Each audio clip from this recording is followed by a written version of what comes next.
Hi, I'm Danny Harrington, Technical Director of Town Theater. I'm going to walk you through making a 1/4-inch box model of our stage for design.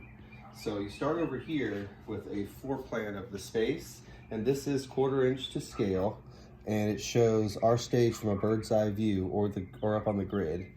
And it explains on the side here, there's a ruler that's measured that shows you in feet where things line up. So 0 is always the proscenium line or plaster line and your center line.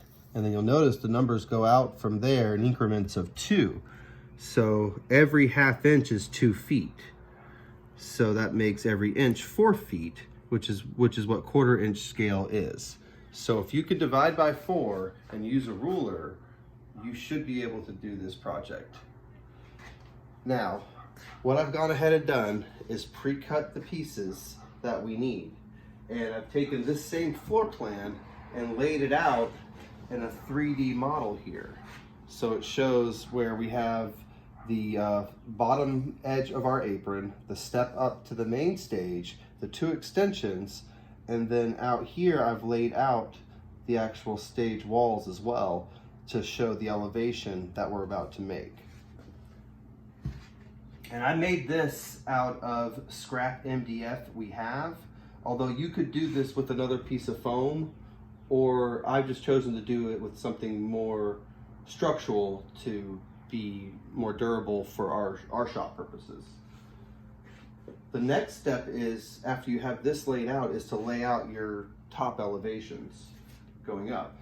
So in here, what I've been able to do is figure out where the height of our ceiling is from the floor and how wide we are from the from one brick wall to the other brick wall. But as you can see in the floor plan, where our apron stage ends, our wing space does not. So I'm actually longer here and extending over to the edge of the actual building wall, not the edge of the wall that we know of as the auditorium.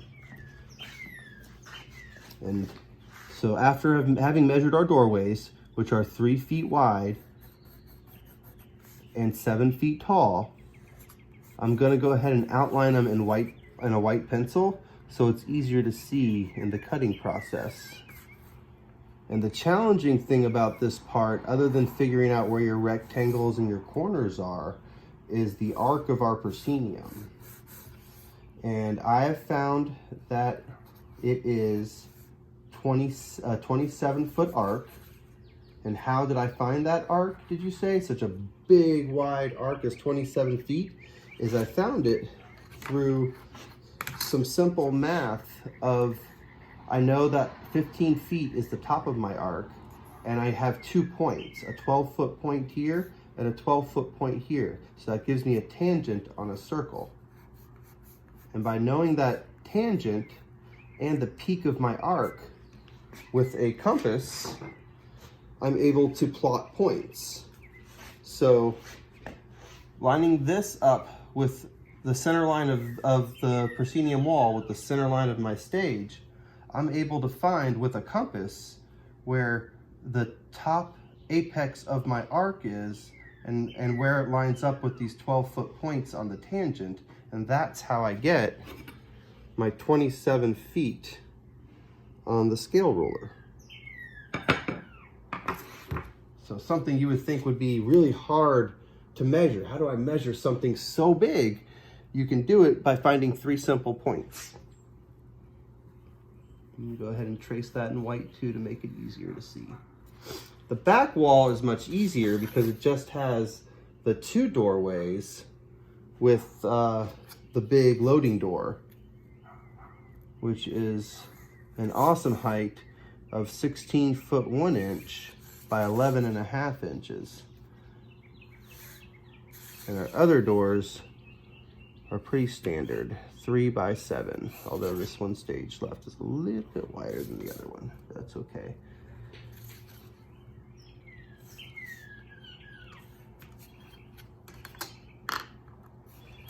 So now that we have our pieces and we've been able to pre-cut our sections, what I have done looking at this is I know each one of these is about 1/4 inch thick.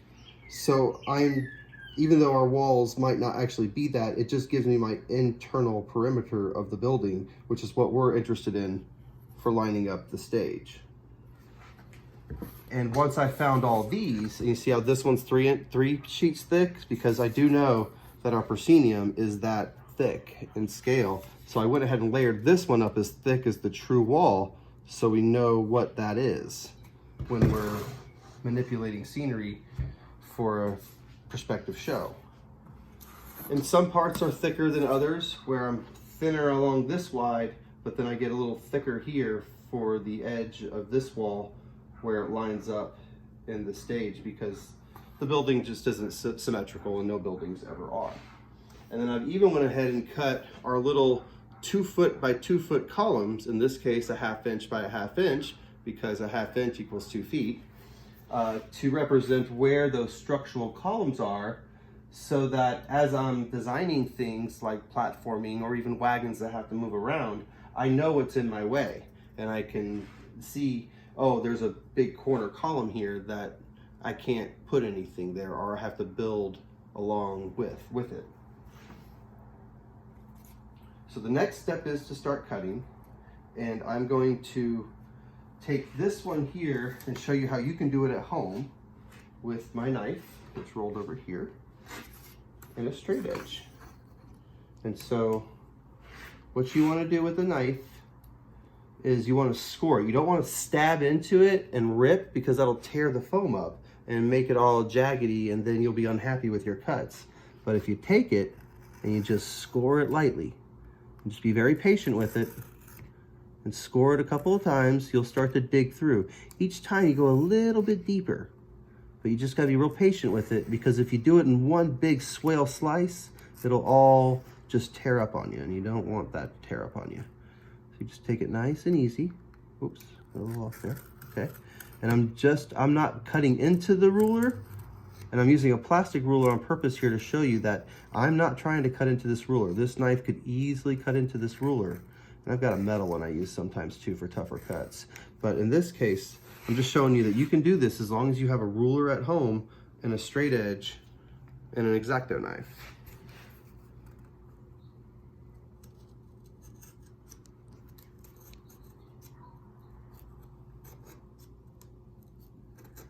And just be very ginger with it. And then your piece ought to pop out. Nice even cuts. We'll do the big one next.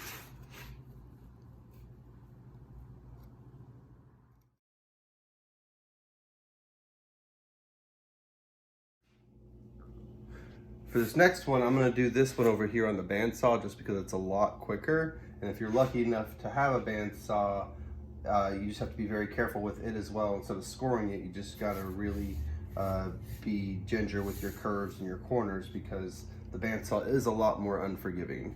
But make sure that you have some sort of protective eyewear, or at least glasses on, and ear protection for the noise.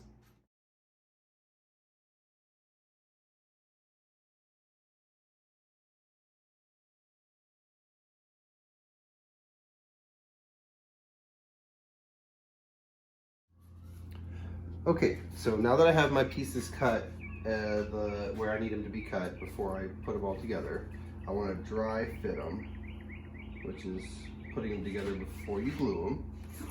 And you see how this one doesn't quite come to the edge of the board, because it kind of notches in with this one here, who lines up with this one here, who lines up with this one here. And aside from the pillars, who obviously have their places to go already, that's how it lines up. So I'm gonna start gluing it together now, okay? We'll start with these two that have the corners. So I've made a strong corner to connect. As these hold, everything else will kind of fall into place. All right.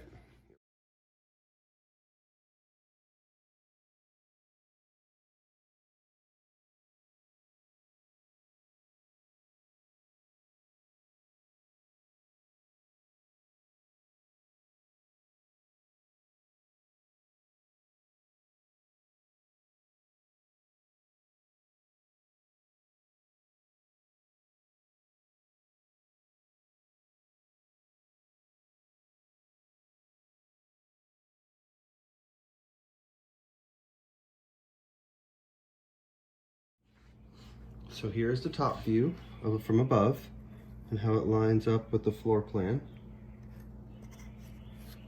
And as you pan down, you have the front view of the stage in a 1/4 inch scale, ready for a scene design.